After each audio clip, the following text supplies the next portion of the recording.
भारी चीज से जोर से वार किया है सिर के पीछे। सर लगता है इसी घाव की वजह से इसकी मौत हो गई।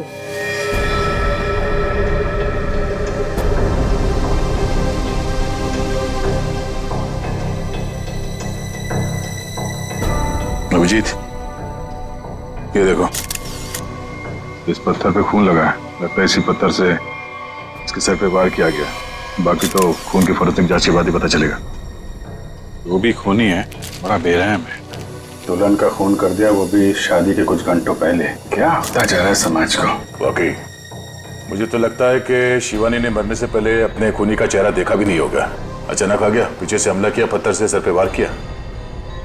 ऐसे लगता है कि इसे समझ में भी नहीं आया होगा और इसने दम तोड़ दिया।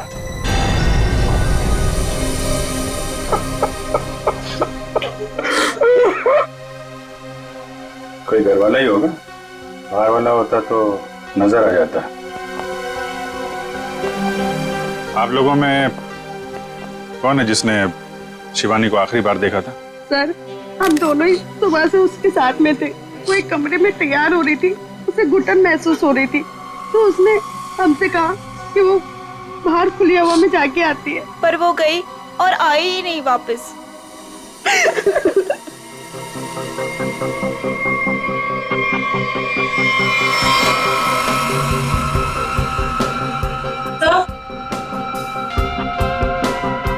सर, ये पेंडेंट मिला है, इसके लहंगे में अटका हुआ था।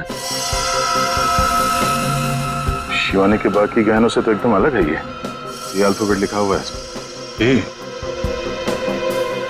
ये से तो अमित है, इससे शादी होने वाली थी। अमित, ये पेंडेंट इसमें ए लिखा है, तुम्हारे लिए तो नहीं बनवाया था इसे? नहीं सर, अगर शिवानी ने ऐसा किया होता तो मुझे वो जरूर बताती।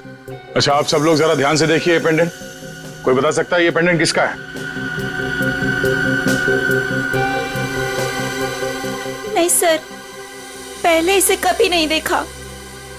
लड़कियों को तो अच्छी तरह ध्यान रहता है कि किसने कौन सा जेवर पहना है। और आप लोगों ने देखा नहीं इस पेंडेंट को?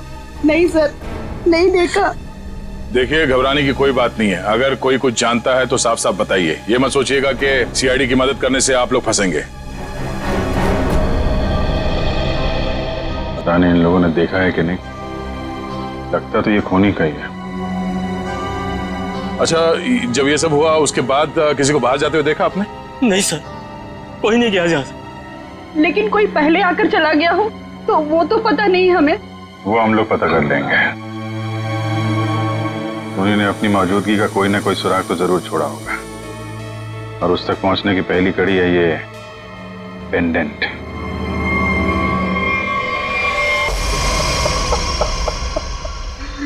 सर, माना कि मैंने अपनी बेटी को खोया है, लेकिन आप इस तरह मेहमानों पर शक करके का अपमान तो न कीजिए प्लीज सर। अपमान नहीं कर रहे हैं हर्षजी, शिवानी को इंसाफ दिलाने की कोशिश कर रहे हैं। अगर ये पेंडेंट मेहमानों में से किसी का है तो अभी पता चल जाएगा। सर, शायद किसी ऐसे मेहमान का हो जो शादी से जा चुका हो सकता है। तो फोटोग्राफर को बुला के लाओ। Yes sir.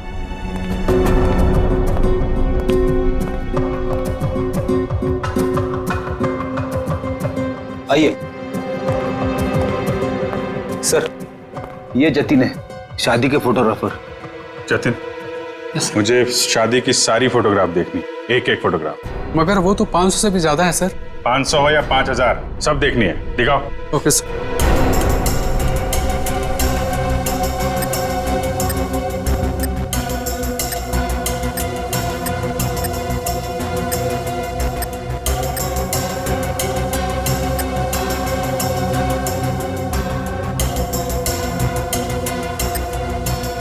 एक मिनट, पीछे वाली करना, पीछे वाली करना। Okay sir. जूम करो इधर, जूम। जयवंती, पेंडेंट देखो, वही लग रहा है।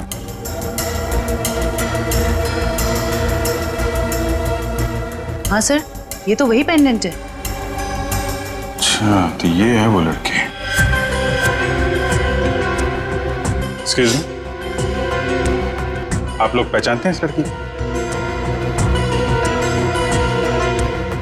हाँ सर, हमने इसे देखा था, वो कोने में चुपचाप खड़ी थी। हमें लगा कि लड़के वालों की तरफ से है। क्या कर रही थी? किसी से कुछ बातचीत कर रही थी? हाँ सर, अमित जीजू से। ओ, मतलब दूल्हे राजा से। अमित, अगर भगवान कठिन समय दिखाता है तो उसे झेलने की शक्ति भी देता। अमित, कौन है ये लड़की? इसको पहचानते हो? अनन्या? अनन्या ने मारा मेरी शिवानी को।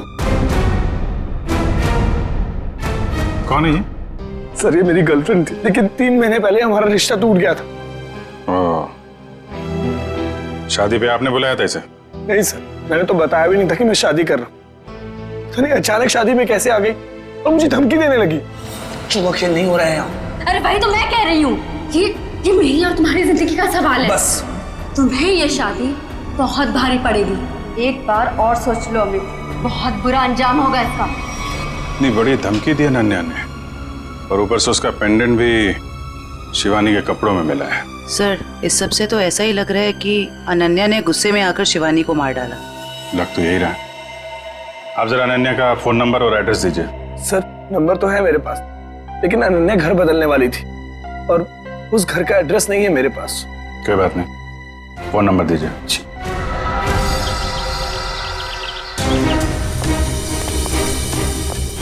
मुझे यहाँ से भागा है, तो जरूर कोई गवाह या सबूत मिलना चाहिए। सर ये इलाका इतना सुनसान है, यहाँ किसने देखा होगा उसे? शायद इस चाय वाले ने कुछ देखा। आइए आइए साहब, सुबह सुबह हमारी चाय पियेंगे, दिन अच्छा रहेगा। अदरक वाली स्पेशल चाय है। कब से चाय बेच रहे हो यहाँ पे? सब 3 महीना हो गए। चाय दूं? चाय भी पी लेंगे, जल्दी क्या है, हम लोग सीआईडी से हैं। सीआईडी से? हाँ। यहाँ चाय बेचने के लिए कब आते हो? सब रात को 8 बजे से। रात को 8 बजे से लेकर सुबह 8 बजे तक 12 घंटे की ड्यूटी करना पड़ता है पेट के लिए। अच्छा, कल यहाँ पर काफी लोग आए हुए होंगे। यहाँ पे फार्म हाउस में शादी थी ना? हाँ साहब, बहुत मेहमान थे, लेकिन एक औरत अजीब ही थी। अजीब औरत मतलब? साड़ी पहनकर बाइक चला रही थी, वो भी 80-100 की रफ्तार में। साड़ी पहन के बाइक चला रही? हाँ साहब, लेकिन उनकी हरकतें ना आदमियों जैसी थी, तो देखकर मैं तो दंग ही रह गया। उस औरत का चेहरा देखा तुमने? बाइक बहुत तेज रफ्तार में थी, चेहरा नहीं देख पाया। साड़ी कौन से रंग की थी? पीले रंग की साड़ी थी। पीले रंग की साड़ी। नाम क्या आपका? घनश्याम साहब। शुक्रिया घनश्याम। सर इसका मतलब मुजरिम एक आदमी था जो औरत के भेस में जुर्म करने आया था। मुझे पूरा यकीन है वो आदमी ही था। आगे देखते हैं, क्या कुछ और पता चल जाए उसके बारे में।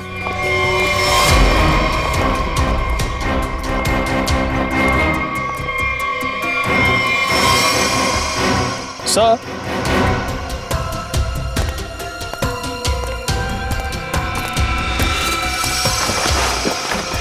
सर ये देखिए साड़ी। लगता है ये वही पीली साड़ी है जिसके बारे में कुछ चाय वाले ने हमें बताया। सर शायद ये वही बेरूपिया मुजरिम है जो अलग अलग भेस बदल कर शादियों में घुसता है और लूटपाट को अंजाम दे रहा है। हो सकता है। सर अब तक तो ये मुजरिम सिर्फ चोरी करता है, कभी किसी का खून नहीं किया। फिर शिवानी? सर शायद शिवानी ने इसको देख लिया और शोर मचाने की कोशिश की, पकड़े जाने के डर से उसने शिवानी को मार दिया। लगता तो कुछ ऐसे ही है। चलो देखते हैं घर में कोई सामान चोरी हुआ है या नहीं। हाँ अभिजीत।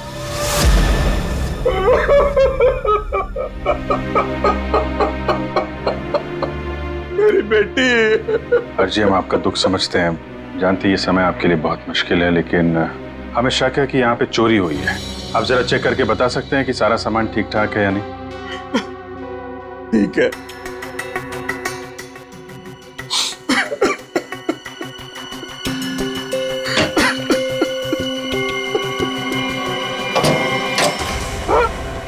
ये क्या? हाँ? सर ये देखिए, सारे पैसे, सारे गहने चोरी हो गए। ये देखिए सर, सब कुछ चोरी हो गया।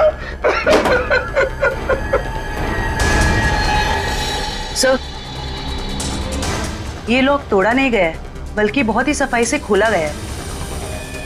मतलब चोर नौसिखिया नहीं है, कुछ शातिर है। सर, अगर उसे पैसे और गहने चाहिए थे तो ले जाता। मेरी बेटी को मारने की क्या जरूरत थी? हर्ष जी, आपको किसी पे कोई शक है? किसी से कोई दुश्मनी? क्या लगता है क्यों मारा होगा किसी ने? नहीं, मुझे नहीं लगता मेरा ऐसा कोई दुश्मन होगा जो मेरा इतना बुरा चाहेगा। मुझे तो लगता है ये उस बहरूपिये का ही काम है जिसकी साड़ी दया को मिली थी झाड़े में। अनन्या भी तो हो सकती है सर, वो भी तो गायब है।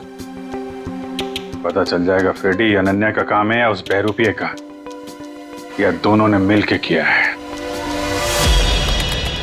बहरूपिये मुजरिम ने अब तक 5 शादियों में लूटपाट की है, अलग अलग भेष बदल के। कभी पंडित बनता है तो कभी कैटरिंग वाला, कभी टेंट वाला तो कभी बाराती। और लगता है ये इतनी आसानी से रुकने वाला नहीं, बहुत शातिर है। ठीक है सचिन, पर इस बार फर्क ये होगा कि ये अगली शादी में लूटपाट को अंजाम नहीं दे पाएगा, पकड़ा जाएगा। और सर फिलहाल तो अभी शादियों का सीजन चल रहा है, हर दूसरी गली में शादी हो रही है, तो ये पता कर पाना थोड़ा मुश्किल होगा ये खूनी अपना अगला शिकार किसको बनाने वाला है। ज्यादा मुश्किल नहीं होगा निखिल सर। इस अपराधी के पिछले सारे गुनाहों में एक चीज कॉमन है, ये सिर्फ बड़े लोगों की शादियों में लूट करता है। अमीर बिजनेसमैन, फिल्म के प्रोड्यूसर्स वगैरह वगैरह। मतलब जिसके पास ज्यादा पैसा है उसी को अपना शिकार बना रहा है। मगर इस बार कम से कम 10-15 बड़े परिवारों में शादी हो रही होगी।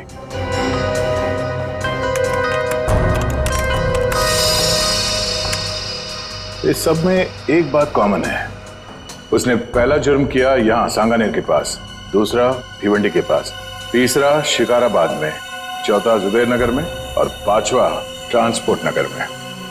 ये सारे इलाके तो शहर से थोड़े बाहर की तरफ है। एग्जैक्टली फ्रेडी, सबसे पहले हमें पता करना होगा ऐसी कितनी शादियां हैं रईसों की जो शहर के बाहरी इलाकों में होने वाली है। आँख कान खुले रखना। इतना तो तय है कि वो बहरूपिया यहीं पे है, लेकिन किस भेष में होगा ये पता नहीं।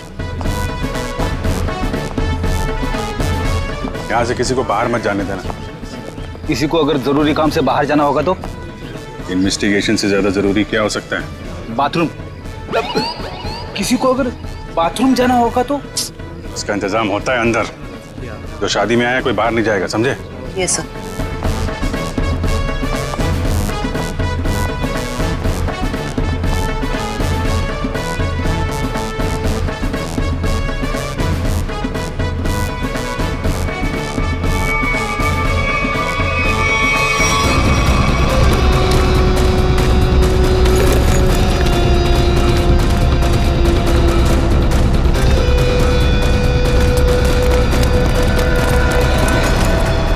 सर, हाथ आते आते रह गया। बहुत चालाक है सर। भागते चोर की बैग। सर ये तो मेकअप का सामान है। अच्छा, इसी का इस्तेमाल करके भेष बदल रहा था ये। पहली बार देख रहा हूँ सर, कोई मेकअप का इस्तेमाल जुर्म करने के लिए कर रहा है। एक मिनट फ्रेडी। हाँ, जिस मेकअप का इस्तेमाल वो जुर्म करने के लिए कर रहा है ना, अब उसी मेकअप बैग के लोगों से वो पकड़ा जाएगा। हाँ, हमारे हाथ आते आते रह गया वो मुझे। तो हमने सोचा था उससे ज्यादा चालाक निकला। चाहे वो कितना ही चालाक और फुर्तीला क्यों ना हो, हमारे हाथों से ज्यादा दिन बच नहीं पाएगा। लेकिन कुछ पता चला उस मेकअप किट वाले लोगों से? बस सर 2 मिनट। सर पता चल गया, किसी रोज फैशन हाउस के नाम पे। हो सकता है ये मुजरिम इस फैशन हाउस में काम करता। हाँ सर, इसीलिए वो अच्छा मेकअप कर लेता है हर बार। या फिर ये भी हो सकता है कि वो खुद ही एक मेकअप आर्टिस्ट हो। सर, आश्रया, क्या पता चला उस पेंडेंट से जो शिवानी के लहंगे से मिला? सर ये कस्टमाइज पेंडेंट खास ऑर्डर देकर बनवाया गया है। बाजार में ज्वेलरी की जितनी भी बड़ी बड़ी दुकानें हैं, मैंने हर जगह पता किया। सर एक वेबसाइट है आभूषण.com, सभी दुकानदारों का यही कहना था कि ऐसे जेवर उसी वेबसाइट पे खास ऑर्डर देकर बनवाए जा सकते हैं। आभूषण.com? Yes sir. इस आभूषण.com के ऑफिस में जाके पता करना होगा कि वो ग्राहक कौन है जिसने इस पेंडेंट का ऑर्डर दिया था। सर, अनुष्का जी के ड्रेस के लिए ये वाला मटेरियल ठीक रहेगा क्या? बिल्कुल नहीं, उन्होंने कहा था ना उन्हें सैटन में कुछ चाहिए। देखो रवि, ठीक से काम करो और मुझे ना किसी भी कस्टमर की कोई कंप्लेन नहीं चाहिए, समझे? Sorry sir. सॉरी मत बोलो, काम पे ध्यान दो, फिर सॉरी बोलने की जरूरत नहीं पड़ेगी तुम्हें। वैसे बिल्कुल ठीक कहा आपने, इंसान को जितना कम सॉरी बोलना पड़े उतना अच्छा उसके लिए। वो तो है सर, पर आप लोग? अच्छा, आप लोग स्पार्क विहार कंपनी से आए राइट? नहीं, हम लोग सीआईडी से। सीआईडी? क्या बात है सर, कोई प्रॉब्लम हो गई? हाँ, बड़ी प्रॉब्लम है। अच्छा आप ये बताइए कि आपके पूरे स्टाफ आज यहाँ पर मौजूद है? रघु को छोड़कर सब आए हैं सर। रघु? सर, हमारा makeup artist. Raghu makeup artist? और आज वो यहाँ किस वजह से नहीं है? सर उसने 2 दिनों की छुट्टी ली है। और ये अक्सर छुट्टी लेता है। आपको कैसे पता सर? अब क्या बताऊं, पिछले कुछ महीनों से उसकी ज्यादा छुट्टियां हो गई हैं। इस बार ना मैं उसकी तनख्वाह काटने की सोच रहा हूँ। अच्छा, इस रघु का यहाँ कुछ सामान है? हाँ सर, वो ब्लू थैली में कुछ सामान रखा है उसने। सर ये टेबल के नीचे। किसे फोन कर रही हैं? मैम, रघु को। कोई जरूरत नहीं, जब तक हम ना कहें उसे कोई कुछ नहीं बताएगा। Sorry ma'am. ये सामान है उसका? हाँ सर, यही है।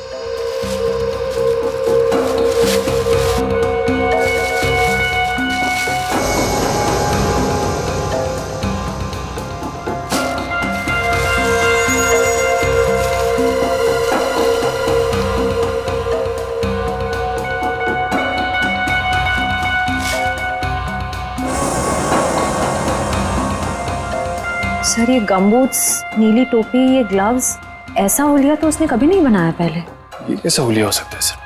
मुझे लगता है ये कोई इलेक्ट्रिशियन बनने वाला है। ये गमबूट्स, ये दस्ताने, ये सब बिजली के झटके से खुद को बचाने के लिए। अच्छा, आप लोगों को रघु के सामान के बारे में कुछ मालूम है? हाँ सर, मैंने देखा था उसे ठीक कुछ ऐसा ही सामान अपने बैग में रखते हुए। मैंने पूछा भी कि क्या है ये सब, मगर उसने ठीक से कुछ जवाब दिया नहीं। हाँ सर, पिछले कुछ दिनों से उसका बर्ताव कुछ अजीब हो गया है। अपनी ही धुन में रहता है। आसपास क्या हो रहा है उसे किसी चीज का कोई होश नहीं रहता। होश कैसे होगा? आजकल उसे अपना ध्यान कहीं और लगा रखा है। कहाँ सर? वो भी बहुत जल्द पता चल जाएगा। अच्छा, उसने आप लोगों को किसी शादी में जाने की कोई बात कही थी, कुछ पता है? रघु की शादी? नहीं, उसकी शादी नहीं, किसी शादी में जाने वाला है, ऐसा कुछ बताया आप लोगों को? नहीं सर। हाँ जी। अच्छा, पेंडेंट किसी हेमा का है? चेक्स कॉल सेंटर में काम करती है। ओके, ठीक है, जैसे कुछ पता चलता है हमें इन्फॉर्म कर देना। ओके। सर यही है वो हॉस्टल जहाँ हेमा रहती है। सर उसी ने वो पेंडेंट ऑनलाइन ऑर्डर करके मंगवाया था। एक्सक्यूज मी, हेमा को बुलाइए। हम लोग सीआईडी से। सीआईडी? जी। हेमा को नीचे भेजना। सर आप लोग वेट कीजिए, वो अभी आ रही हैं।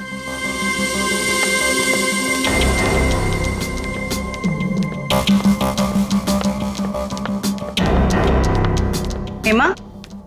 जी मैं ही हूँ हेमा, पर आप लोग? मैं जयवंती। मैं फ्रेडी। सॉरी, पर मैंने आप लोगों को पहचाना नहीं। कोई बात नहीं, लेकिन आप इसको तो पहचानती हैं। अरे ये पेंडेंट, ये कहाँ से मिला आपको? वहीं से जहां से आप इसे छोड़ के आई थी, लाश के पास। लाश? किसकी लाश? और ये क्या मजाक है? कोई मजाक वजाक नहीं है, तुमसे पूछताछ करने आए हैं। सीआईडी से हैं हम। सीआईडी? शिवानी का खून क्यों किया? नहीं सर, मैंने किसी शिवानी का खून नहीं किया, और ये पेंडेंट भी मेरा नहीं है। ये तो मैंने अपने रूममेट अनन्या के लिए लिया था। हाँ। अनन्या? अनन्या तुम्हारी रूममेट है? है नहीं सर, थी। मतलब उससे 3 महीने पहले ही कॉल सेंटर की जॉब छोड़ दी और यहाँ से भी चली गई। अचानक जॉब छोड़ने की कोई वजह? सर उसने वजह तो नहीं बताई, बस इतना कहा कि अब मुझे जॉब करने की जरूरत नहीं। हाँ, जरूरत क्यों होगी? लाखों करोड़ों के जेवर जो आ रहे हैं उसके पास, अलग अलग शादियों से। सर ये रघु और अनन्या आपस में जरूर मिले हुए हैं। लाखों करोड़ों के जेवर? वो आप छोड़िए, ये बताइए कि अनन्या के मुंह से कभी किसी रघु का नाम सुना था? रघु? जी नहीं। अभी कहाँ रहती, कुछ मालूम है आपको? हाँ सर, मैं एक बार उसके घर गई थी, श्यामनगर। श्यामनगर? सर, पड़ोसी बता रहे हैं कि उन्होंने कई दिनों से अनन्या को यहाँ नहीं देखा। कुछ ना कुछ गड़बड़ जरूर कर रही है लड़की। अमित ने जो एड्रेस दिया था पुराना, वहां से भी गायब। कॉल सेंटर का हॉस्टल भी छोड़ के दिया। उसे पता चल गया होगा कि हम लोग उसे पकड़ने वाले, इसीलिए भाग रही है यहाँ से वहाँ। दरवाजा खुला है?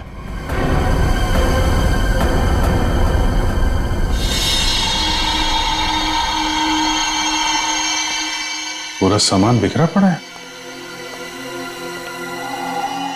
यहाँ तो हाथापाई हुई है लगता है। चेक कर लो जरा घर को।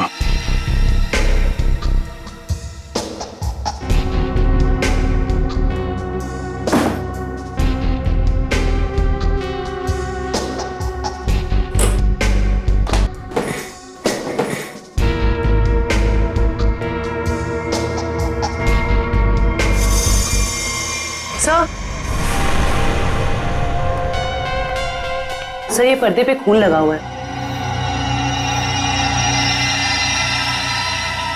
ठीक है, इसका मतलब जो कुछ भी हुआ है अभी हाल में ही हुआ है। ये घसीटने का निशान।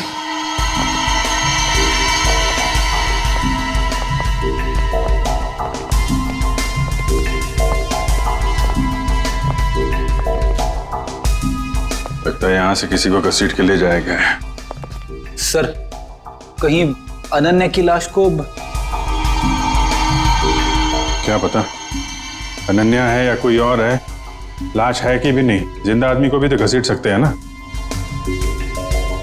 लेकिन इतना तय है कि कोई बहुत बड़ी मुसीबत में है। सर, अब तक तो हमें लग रहा था कि इस सब में शायद अनन्या का भी हाथ हो सकता है, पर उसके घर का नजारा देख के तो यही लग रहा है कि मामला कुछ और है। वो खुद किसी बहुत बड़ी मुसीबत में है। सर, शायद ये बहरूपिया खूनी अच्छी तरह से जानता था कि हम वहां जाने वाले और अनन्या के जरिए उस तक भी पहुंच जाए। इसीलिए जब तक हम वहां पहुंचते उसने अनन्या को गायब कर दिया। ये बहरूपिया मुजरिम ये हमेशा से हमसे 2 कदम आगे रहा है। ये बात तो तय है कि वो जिस किसी भी अगली शादी में जाएगा वहां पर वो इलेक्ट्रिशियन के भेस में जाएगा। सर, शहर के बाहरी इलाकों में जितनी भी रईस लोगों की शादियां हैं, उनकी लिस्ट कुल मिला के 7 लोगों की शादियां हैं। अरे बाप रे, मतलब 7 शादियों पे नजर रखनी पड़ेगी? उसकी जरूरत नहीं पड़ेगी फ्रेडी। हमें सिर्फ इतना करना है कि इन सारे शादियों में फोन करके पूछना होगा कि वहां पे बिजली की कोई समस्या है या नहीं, क्योंकि ये आदमी वहां पर भेस बदल के जाने वाला है। और अगर ऐसा है तो अब तक वहां बिजली की छेड़छाड़ शुरू कर दी होगी उसने। कॉल करके देखते हैं। हेलो,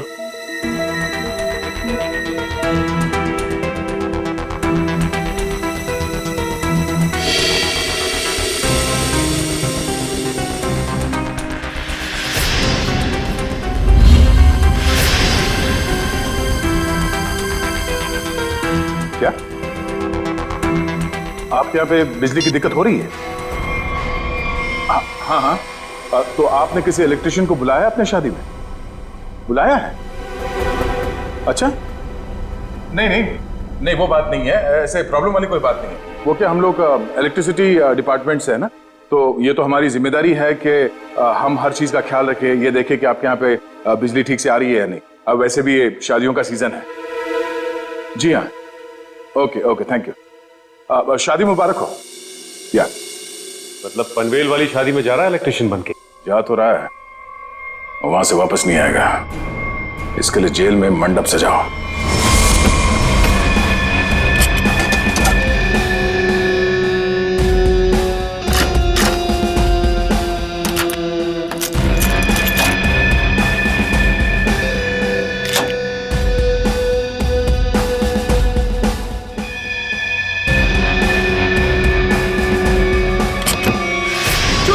चोरी हो गई मेरे घर में। कोई सारे गहने और पैसे लेके भाग गया। हे भगवान, क्या सब कुछ लेके गया? सब पैसे लेके भाग गया। अब कैसे होगी मेरी बेटी की शादी? लगता है मुझे अपना काम करके निकल गया। आस-पास ही होगा, ज्यादा दूर नहीं गया होगा। ढूंढो उसे। सर, क्या हुआ? चोरी हो गई सर।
हम लोग इलेक्ट्रिशियन नहीं है, मगर झटका बहुत तगड़ा मारते हैं हम।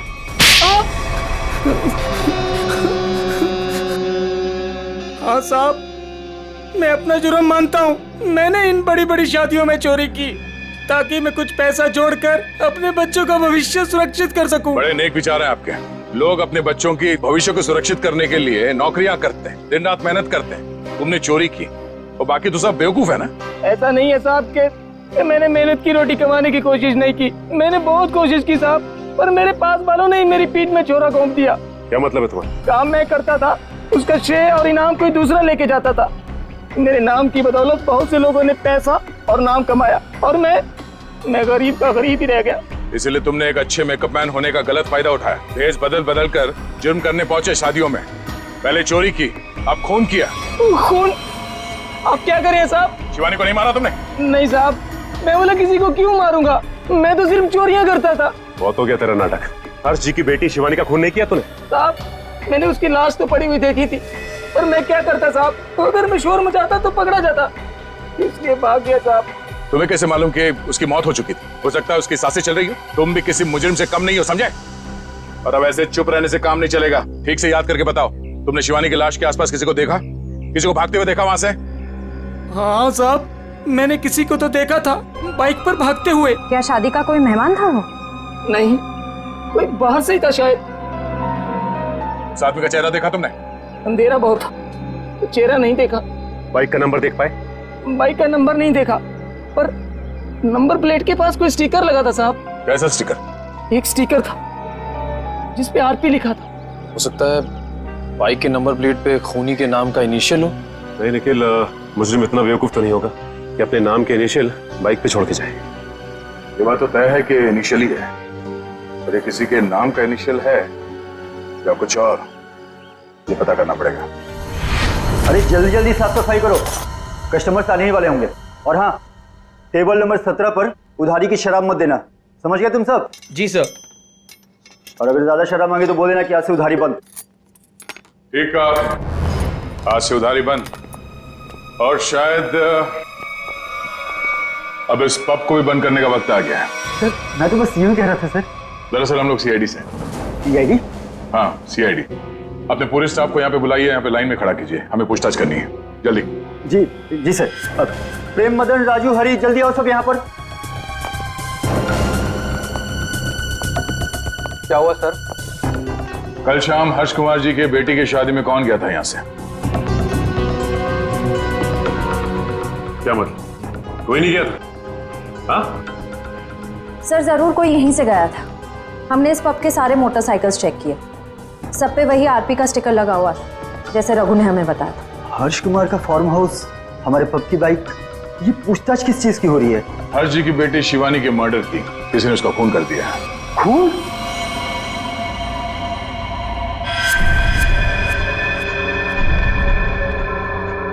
क्या हुआ? ये तुम्हारे हाथ इतने क्यों कांप रहे हैं? हाँ?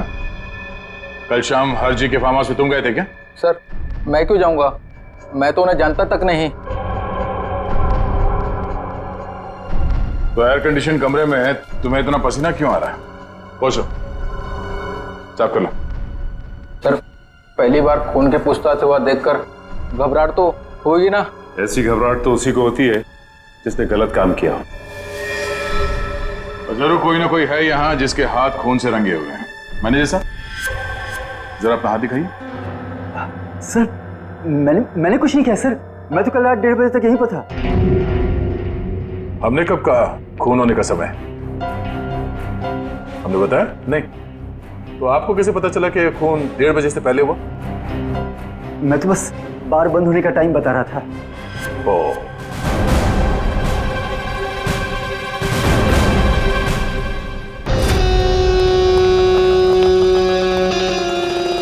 बच गया यार, अगर सीआईडी वालों को पता चल जाता वो तो मेरी चटनी बना देते। भाई साहब एक कॉल करना है। कर लो। हेलो हेलो, हाँ पप्पू बोल रहा हूँ। नहीं मैं पीसीओ से बोल रहा हूँ, मेरी बात ध्यान से सुनो। सीआईडी वाले मेरे पब पहुँच गए। हाँ यार, कहाँ फंसा दिया? नहीं नहीं, मैं अब 1 मिनट भी इस शहर में नहीं रुकूंगा। मेरा बचा हुआ पैसा मुझे वापस दो। मैं आज के आज मेरे गांव जा रहा हूँ अगली ट्रेन पकड़कर। हाँ हाँ ठीक है, ओके। वैसे गांव जाने का आइडिया बहुत अच्छा है, शुद्ध हवा और नदी में डुबकी मार के नहाना। पर अफसोस ये सब तुम्हारे किस्मत पे नहीं है। तुम्हारे किस्मत पे है जेल की काल कोठरी और फांसी का फंदा। हाँ हाँ, मैं नहीं मारा शिवानी को। 5 लाख रुपए बहुत बड़ी रकम होती है साहब। मेरा ईमान डगमगा गया। किसने दिए थे तुम्हें 5 लाख रुपए? वो उसने। उसने किसने? मैं तुझे छोड़ूंगी नहीं। तूने मेरी जिंदगी नरक बना दी है, अब मैं तेरी जिंदगी को नरक बना दूंगी। सबको जाकर बता दूंगी कि शिवानी का खून तूने किया है। अफसोस अनन्या, अफसोस। तुम्हारी ये आखिरी इच्छा अधूरी ही रह जाएगी, क्योंकि यहाँ से तुम जिंदा वापस नहीं जाओगी। छोड़ो मुझे, जाने दो मुझे यहाँ से। बहुत पछताओगे तुम। हाँ हाँ ठीक है, पछता लेंगे। और डार्लिंग, तुम्हारे जाने के बाद तुम्हारी याद में आंसू भी बहा लेंगे। अब वक्त आ गया है तुम्हें ऊपर पहुंचाने का। ऊपर तो हम पहुंचाते हैं मुजरिमों को।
शिवानी को मैंने ही मारा। पर क्यों? तुम्हारी तो शादी होने वाली थी शिवानी के साथ। वो शादी एक दिखावा थी, असल में मेरा प्लान कुछ और था और शिवानी को मेरे प्लान के बारे में भनक लग गई थी। कैसा प्लान? मैंने और अनन्या ने मिलकर एक प्लान बनाया था कि शिवानी से मैं सिर्फ और सिर्फ पैसों के लिए शादी करूंगा और उसके बाद सब कुछ अपने नाम करके उसे तलाक दे दूंगा। शर्म आनी चाहिए, पैसों के लिए इसका गिर गया तुम। हाँ? मेरे लिए वो शादी सिर्फ और सिर्फ एक बिजनेस डील थी और वो उस वक्त खराब हो गई जब शिवानी को मेरे प्लान के बारे में पता चल गया था। और तुम डर गए कि कहीं पूरी दुनिया के सामने शिवानी तुम्हारी पोल न खोल दे। हाँ, क्योंकि अगर वो सब सामने आ जाता तो बिजनेस इंडस्ट्री में जो मैंने नाम कमाया था वो सब मिट्टी में मिल जाता। और इसलिए मैंने पप्पू को शिवानी की सुपारी दी और उसने वहां तुरंत आकर अपने काम को अंजाम दिया। जब बिजनेस में तुम इतना नाम कमा ही चुके थे तो पैसों के लिए इतना गिरने की क्या जरूरत थी? क्योंकि मुझे बिजनेस में घाटा हो रहा था। मैं अपना घर, गाड़ी, ऑफिस सब कुछ गिरवी रख चुका था। मुझे पैसों की इतनी जरूरत थी कि मुझे पता ही नहीं चला कब मेरा चुना हुआ रास्ता सही से गलत हो गया। तुम्हारे इस गलत रास्ते में इस अनन्या ने तो खूब साथ दिया था, फिर तुम इसे क्यों मारना चाहते थे? क्योंकि सर दिन रात इसके दिमाग में सिर्फ एक ही चीज चलती है, मुझसे शादी करना। उस दिन शादी में भी आकर इसने मुझे धमकी दी थी कि अगर मैंने शादी कैंसिल नहीं की तो इससे बुरा कोई नहीं होगा। तुम्हारा वो पेंडेंट शादी के दिन शिवानी के लहंगे पे कैसे पहुंचा? बाहर जाते वक्त मैं उससे टकरा गई थी तो शायद संयोग से। इसका मतलब है तुम नहीं जानती थी कि ये अमित शिवानी को मारने वाला है? सर मैंने कहा ना आपसे कि इसके दिमाग में सिर्फ एक ही चीज चलती है। ये आज भी मुझसे यही कह रही थी कि अगर मैंने इससे शादी नहीं की तो इस सबको जाकर बता देगी कि शिवानी का खून मैंने किया है। गलतफहमी थी कि तुम मुझसे प्यार करते हो, लेकिन आज वो गलतफहमी दूर हो गई है। उम्मीद है तुम्हारी और भी कहीं गलतफहमियां दूर हो गई होगी कि जुर्म के रास्ते पे चल के कभी किसी के सपने साकार नहीं होते। तुम्हारा फैसला तो अदालत करेगी, पर तुम्हें तो शायद फांसी ही होगी।